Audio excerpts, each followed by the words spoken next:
Por que que dízimo causa tanto escândalo para quem não conhece o Evangelho? Afinal, isso é um mandamento ou é uma doutrina de homens? Esse é o canal Saída 27 e essa palavra é para você.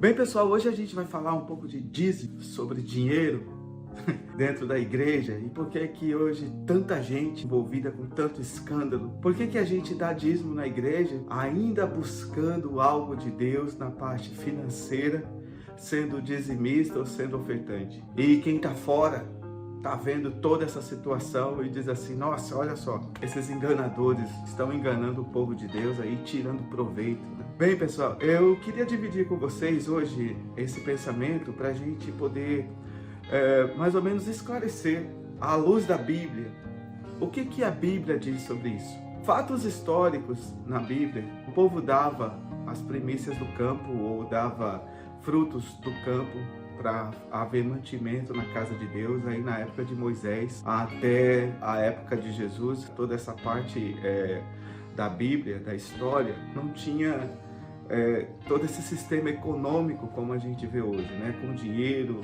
em papel. Hoje o povo ele dizima e oferta de maneira diferente. Eu queria pegar mais ou menos na nuance de como a gente deve ofertar e entregar ao Senhor, cumprir esse mandamento. Porque sim, é um mandamento com promessa. Na palavra de Deus, existe um lá em Provérbios 11 e 24. Eu até tomo a liberdade de ler para você aqui. Está falando sobre as primícias.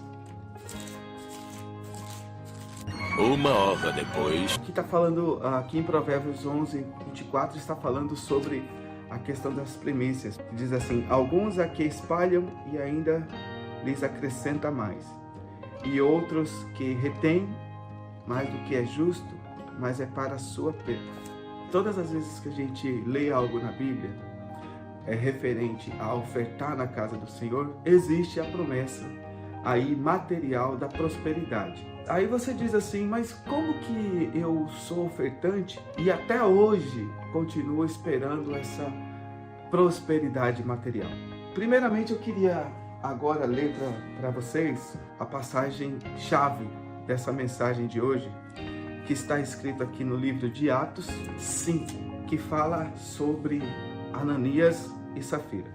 No mesmo livro de Atos, a partir do capítulo 4, verso 32, o título do capítulo diz assim: comunidade de bens entre os primeiros cristãos, e também depois, aí já descreve a parte de Ananias e Safira. Então diz que naquela época, o coração dos cristãos era como se fosse um só. A comunidade que eles formaram ali, ninguém sentia falta de absolutamente nada, porque o povo vendia as propriedades, vendia o que tinha, colocava no altar e assim era repartido entre o povo.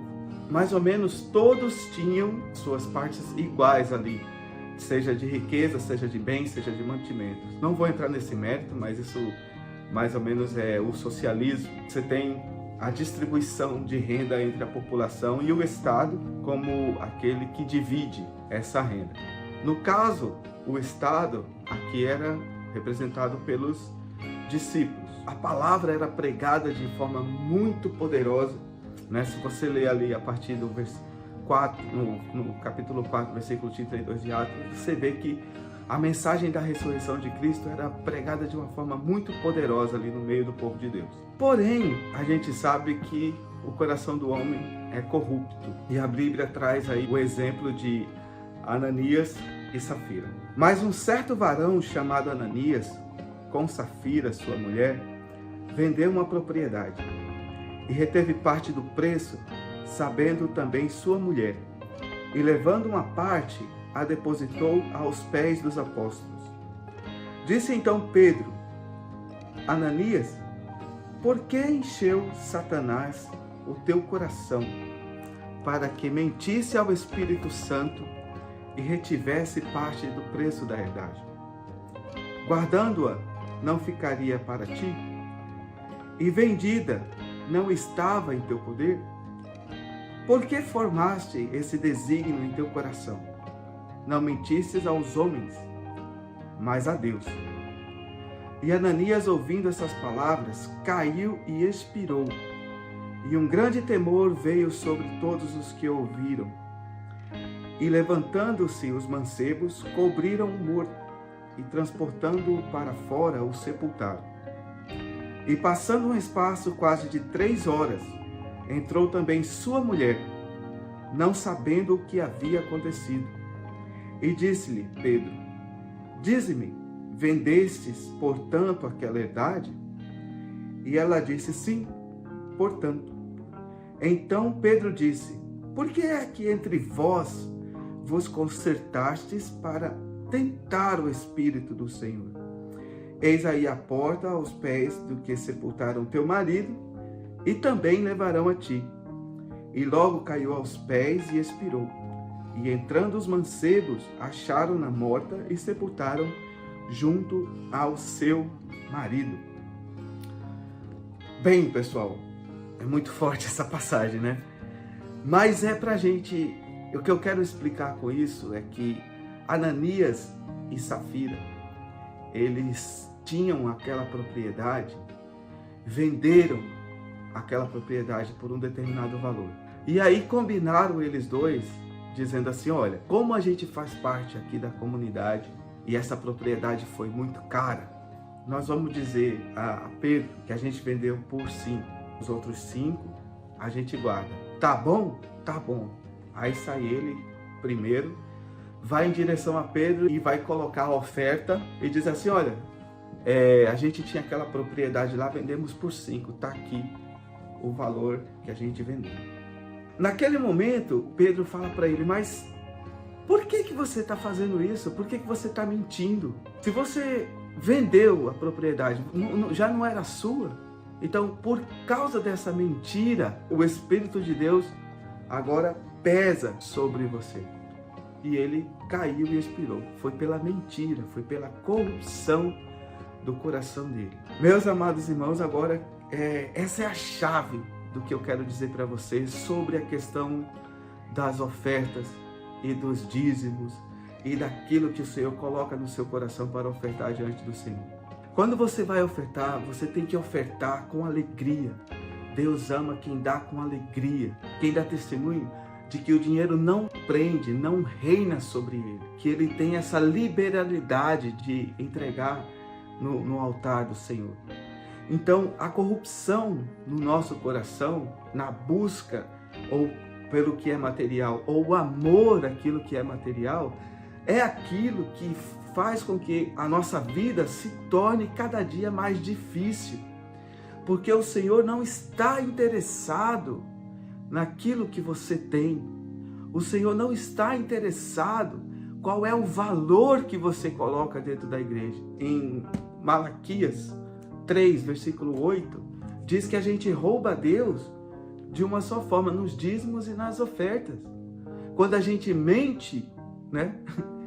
Presta atenção. Se você vai dar o dízimo do Senhor e você fala no seu coração: eu vou dar o dízimo, e você diz assim: eu ganho 1.000 ou recebi 1.000 e vou dar 100. E aí sim você está sendo fiel ao Senhor. Aí você fala assim: não, esse mês eu vou dar o dízimo, mas eu vou dar só 50, porque 50 eu preciso. E você diz que aquilo ali é o dízimo, você está mentindo ao Senhor. Mais uma vez o seu coração está sendo corrupto. Sabe qual que é a solução para isso? O Senhor, ele é tão maravilhoso que ele já nos deixou um escape, que o seu fardo é leve, o seu jugo é suave. Você não tem que tirar de onde você não tem. Você vê que a oferta da viúva, ela foi de 100%. O Senhor estava parado ali à beira do altar, onde depositavam as ofertas. Vinham os ricos e depositavam grandes quantias. Veio uma viúva e colocou lá 2 moedas. A Bíblia diz que era equivalente a 5 centes. O Senhor disse: a oferta dela foi a maior, porque o dela, ela deu tudo que tinha. Nesse sentido, qual que é o versículo na Bíblia que fala sobre isso? 2 Coríntios, capítulo 9, versículo 6 ao 7. Paulo estava ensinando aos coríntios como ofertar e entregar na casa do Senhor. Mais ou menos da mesma forma como a gente vê as pessoas depositando e como já sabem que esse sim é um mandamento com promessa, é um mandamento que o Senhor afirma que você dando, o Senhor vai multiplicar o seu celeiro. Paulo estava dizendo lá aos Coríntios como é que o Senhor recebe essas ofertas. E digo isto, o que é que semeia pouco, pouco também ceifará. E o que semeia em abundância também ceifará. Cada um contribua segundo propôs o seu coração, não com tristeza ou por necessidade, porque Deus ama ao que dá com alegria. E Deus é poderoso para fazer abundar em vós toda a graça, a fim que, tendo sempre em tudo toda a suficiência, abundeis em toda boa obra. Amém? Então, meu querido, quando você for entregar o seu dízimo ao Senhor, quando você for entregar a sua oferta ao Senhor, veja primeiro o que propôs no seu coração.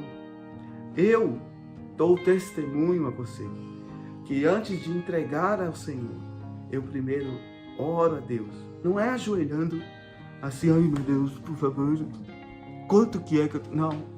Simplesmente paro, reflito, o Senhor vem, Senhor, é isso, é isso. Eu não coloco nem na carteira, para você ter uma ideia, eu coloco no meu bolso e já está separado para o Senhor. Chego lá na igreja, coloco assim no envelope e lá está. No final, a gente, na nossa igreja sempre ora, né? Senhor, está entregue para a tua obra. E o Senhor tem me abençoado grandemente, porque a gente dá segundo o que o Senhor propôs no nosso coração, não por necessidade, como o Senhor mesmo diz assim, não com tristeza ou por necessidade. Você não vai dizimar, você não vai ofertar na igreja esperando prosperidade na sua vida, esperando que o Senhor te dê de volta. Você vai colocar lá no altar do Senhor com alegria. É isso que eu quero que você entenda. Entrega o que propôs o seu coração e com alegria, porque o Senhor Deus é poderoso para fazer abundar ainda mais. Toda sorte de bens na tua vida está escrito na palavra de Deus. Amém? Um dia desse eu vi na internet uma historinha dizendo assim: tinha um homem que ele recebeu um determinado valor, né? E na casa dele estava faltando gás. Se ele tirasse os 10%, não daria para comprar o gás. Se ele, recebendo aquele valor, comprasse o gás, a casa dele e os filhos dele teriam aí como cozinhar. Daí eu pergunto para você, diante dessa palavra, o que você faria? Você compraria o gás ou você daria o dízimo?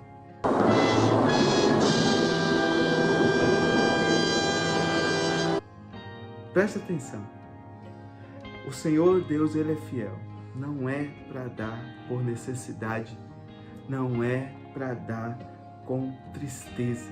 Porque o Senhor Deus ama a quem dá com alegria e em abundância. Compre o gás. Compre o gás. Faça com que a sua família se alimente. Traga o mantimento para a sua casa. Sabe, traga o conforto para a sua família. Deixe a sua família feliz, servir a Deus com alegria, pessoas bonitas, pessoas bem alimentadas, pessoas cheirosas dentro da casa do Senhor. E aí, entregue a Deus aquilo que Deus propôs no seu coração. Sabe, irmão? Vamos ter essa ciência, vamos ter essa certeza que Deus conhece a nossa necessidade, Ele já supriu tudo. Deus é fiel, de repente aquele valor que ele recebeu já foi providência de Deus para a vida dele, para a vida da família dele, para ele comprar o gás. Daí ele vai, tira whatever, o valor que para descompleta o dinheiro do gás e vai pedir para a vizinha, vai pedir para o vizinho, deixa eu usar o seu fogão aí. Ou então vai ficar em casa esperando o próximo pagamento ou alguém que venha o socorrer. Deus não quer isso não. Não é com tristeza não, não é por necessidade não. Deus ama quem dá com alegria. Oferte ao Senhor com alegria e abundância de abundância de abundância vai chegar na tua vida. Fechando aqui já no versículo 33, Mateus 6, versículo 33, buscai primeiro o reino de Deus e a sua justiça, e todas as coisas vos serão acrescentadas.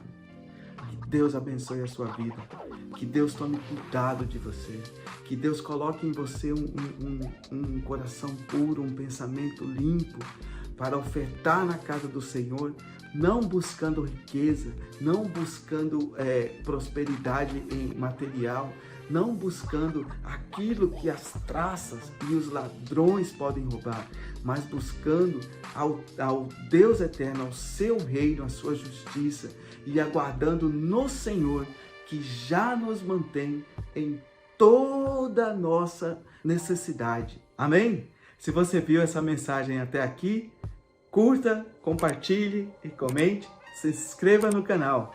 Esse é o canal Saída Salmo 27. O Senhor é a minha luz e a minha salvação, a quem temerei?